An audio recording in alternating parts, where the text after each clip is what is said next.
평소에 우리가 입버릇처럼 하는 말이 잘 살고 싶다 이런 거잖아요. 근데 사실 생각해보면 도대체 인생을 잘 산다는 것의 의미가 무엇인지 좀 생각해볼 필요가 있을 것 같아요. 그래서 진정으로 잘 살기 위해서는 대체 어떻게 해야 하는 것인지 정쓸모의 생각이 좀 궁금합니다. 잘 사는 거에 대해서 많이 이제 고민하고 생각했던 한 사람으로서 그 세 가지 방법을 이야기할 수 있을 것 같은데, 첫 번째는 위치와 가치 차이 알기예요. 그래서 위치와 가치는 뭐냐면 수단 목적, 그러니까 돈 벌면 뭐 한다, 뭐 하면 뭐 한다, 이런 그런 수단적인 목적, 조건부 목적이 아니라 진짜 목적을 알아야 된다.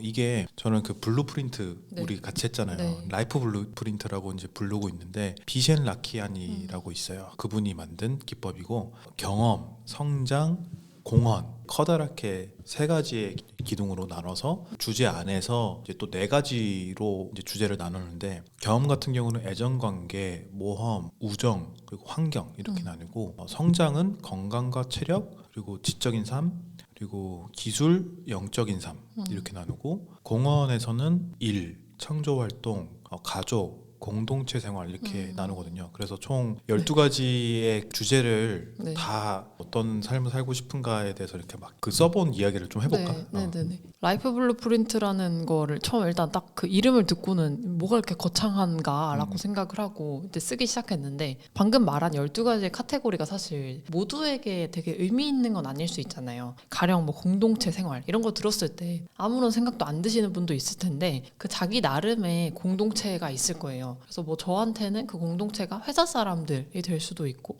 지역이 되게 중요한 분들은 지역 주민들 뭐 이렇게 될 수도 있을 텐데, 그 각각의 주제를 나눠서 내 삶을 이렇게 생각해 보게 되면 보통은 목표를 뭐 얼마를 벌겠어, 어떤 집에 살겠어 뭐 이런 식으로 되게 단편적으로 세우게 되는데, 이 라이프 블루프린트를 하면서 좋았던 거는 내 삶을 여러 가지 면으로 좀 바라볼 수 있다는 거. 뭐 애정 관계든 우정이든 그런 것에 내가 우정의 되게 이상적인 모습은 뭘까 이런 걸 고민해 볼 일이 많이 없잖아요. 근데 그런 걸 해볼 수 있어서 되게 좋았던 것 같아요. 이거의 좀 장점은 돈을 많이 버는데 불행한 사람 되게 많잖아요.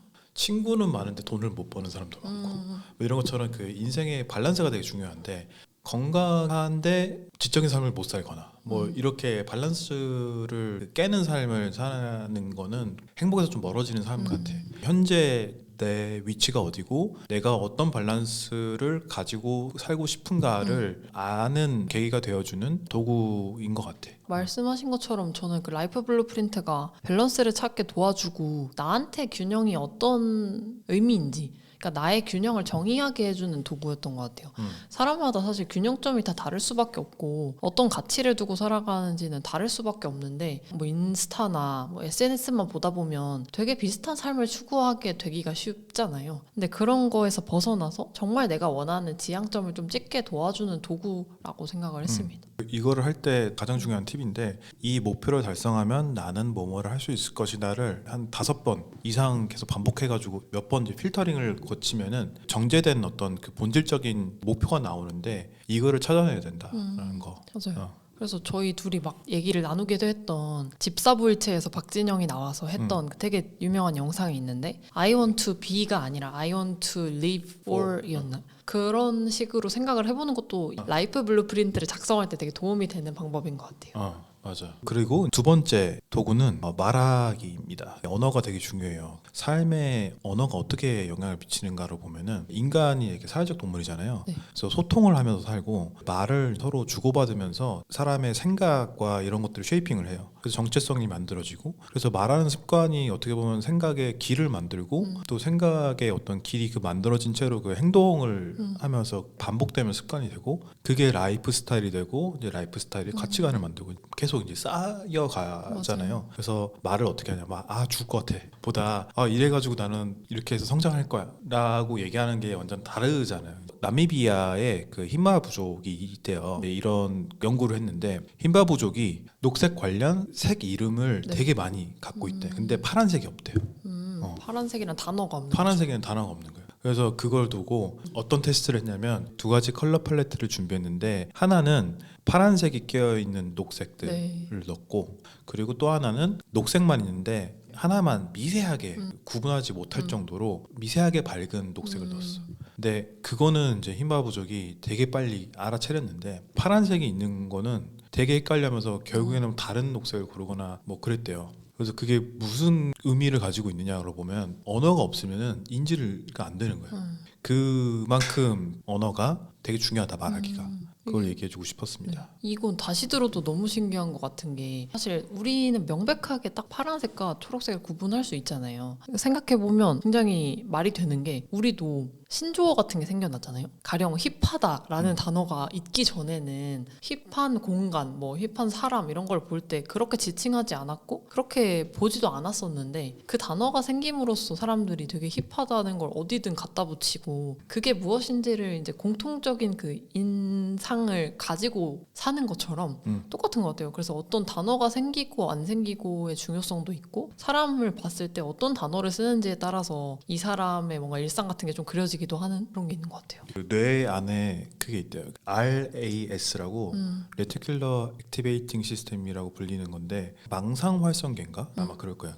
근데 그게 뭐냐면 머릿속에 나 이거 봐야지라고 혹은 뭐 누군가가 얘기를 했거나 뭐 예를 들어 빨간 차 이론인데 오늘 아침에 빨간 차 몇 대 보셨어요? 라고 얘기하거나 아니면 나는 빨간 차를 사고 싶어 라는 마음을 먹었을 때는 가는 길거리에 네, 빨간 차가 맞아. 어마어마하게 많이 보인대요.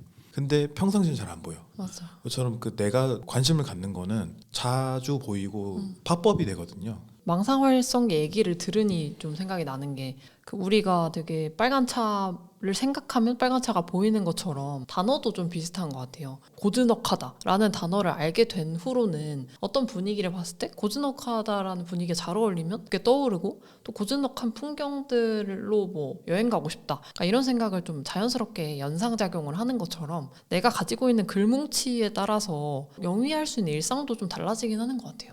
그래서 그 잘 산다는 것과 연결이 될 수밖에 없는 것 같습니다.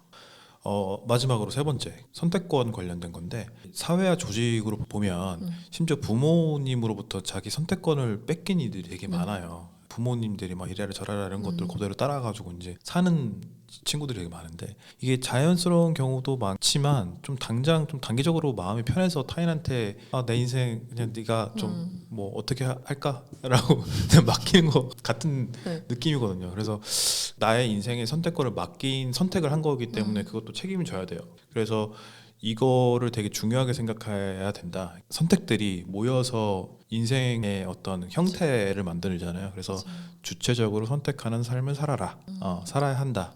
인지하고 의식해야 된다라는 걸 얘기하고 싶었습니다. 선택하지 않는 것도 선택이라는 게 굉장히 인상 깊은 것 같은 게 뭐 부모님으로부터 좀 많이 관여를 받는 그런 집안에서 자랐다거나 혹은 뭐 그 다른 이유들로 좀 내가 주체적으로 선택하는 걸 어려워하는 분들이 있는데 그래서 되게 뭐 결정 장애라는 말도 많이들 하잖아요. 저는 뭐 그 말을 좋아하진 않지만 근데 그런 뭔가 추세들이 자기가 선택하는 거를 두려워하는 것 같아요. 그러니까 선택을 한 거에 대한 결과를 온전히 책임지기가 두려워서 그런 것인지 근데 주체적인 선택이라는 거는 결국 그 선택 자체가 되게 의미 있고 그 결과가 어떻든 간에 그냥 내가 선택한 결과라는 걸 받아들이기 시작하면 그게 굉장히 좋은 영향을 미치게 되지 않나 싶습니다.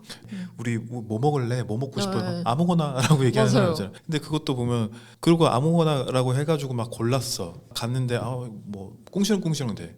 그러면은 아무거나를 얘기한 순간부터 선택에 대한 책임과 이런 것들은 맞아. 이제 너는 없어. 그거 되는데 또 꿍시렁거리니까 이게 좀 짜증나는 거거든요. 맞아요. 이게 밥 고르는 것처럼 인생에서도 그냥 아무거나라는 식으로 살면서 뭔가 그 불평불만을 하는 사람이 너무 많은 것 같아요. 있죠. 많이 있죠. 너무 많죠. 급 정리를 하면은 세 가지를 얘기했어요. 가치관을 가지고 좀 살아라. 위치보다는 가치를 얘기했고 내가 말하기의 중요성을 알고 그래서 언어를 잘 선택하라. 그 세 번째는 선택권이 있는가 없는가를 봤을 때 내가 주체적으로 선택권을 가진 삶을 살기 위해서 노력하자라는 이 세 가지를 기억해 두면은 원하는 대로 좀 인생을 워크라이프를 디자인할 수 있게 될 것 같습니다. 그래서 오늘은 이런 세 가지 특징에 대해서 좀 얘기를 나눠봤고 다음에는 돈이 따르는 사람들의 특징에 대해서 좀 얘기를 한다고 들었는데 그것도 다들 시청을 좀 해주시길 바라겠고 다음에도 쓸모있는 기록 콘텐츠로 찾아뵙겠습니다. 감사합니다. 감사합니다.